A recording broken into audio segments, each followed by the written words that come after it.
Afghanistan remains amongst the top 10 countries globally impacted dramatically by climate change and also least prepared to manage, mitigate and adapt to the challenges faced by climate change. This village, for example, and this road we see here was inundated with flooding waters, and ironically this entire community and the whole of Afghanistan has seen for almost a decade one of the most severe droughts it has had, impacting the livelihoods of 80% of Afghanistan's population who relies on agro-based livelihoods.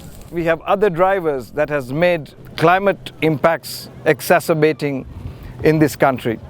The population in Afghanistan has doubled in the last 20 years. We have seen dramatic deforestation, almost 70% of forest cover loss, and we have seen internal displacement driven by climate change.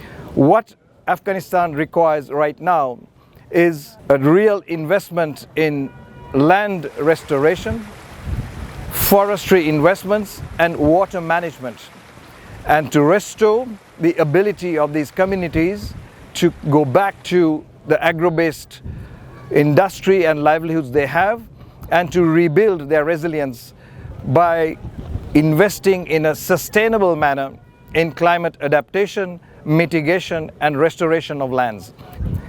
On this World Environment Day, I appeal to the international community to support the people of Afghanistan in their endeavor to manage climate change in this country, for the relevant authorities to enable us to work together to address those challenges and support the local communities.